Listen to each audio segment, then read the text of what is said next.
السلام علیکم ورحمۃ اللہ وبرکاتہ۔ ناظرین، میں آج آپ کو ایک دعا کے بارے میں بتانے والا ہوں۔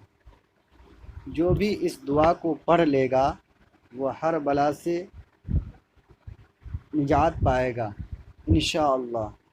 حدیث شریف میں ہے کہ حضور اقدس صلی اللہ تعالی علیہ وآلہ وسلم نے ارشاد فرمایا کہ جو شخص صبح و شام کو 3 مرتبہ یہ پڑھے تو اس کو دنیا کی کوئی چیز نقصان نہیں پہنچائے گی۔ جو بھی اس دعا کو 3 مرتبہ صبح اور 3 مرتبہ شام کو پڑھ لے گا اس کو کوئی چیز نقصان نہیں پہنچائے گی۔ دعا سنیں۔ بسم اللہ الذی لا یضر مع اسمہ شیء فی الارض ولا فی السماء وهو السمیع العلیم۔ بسم اللہ الذی لا یضر مع اسمہ شیء فی الارض ولا فی السماء وهو السمیع العلیم۔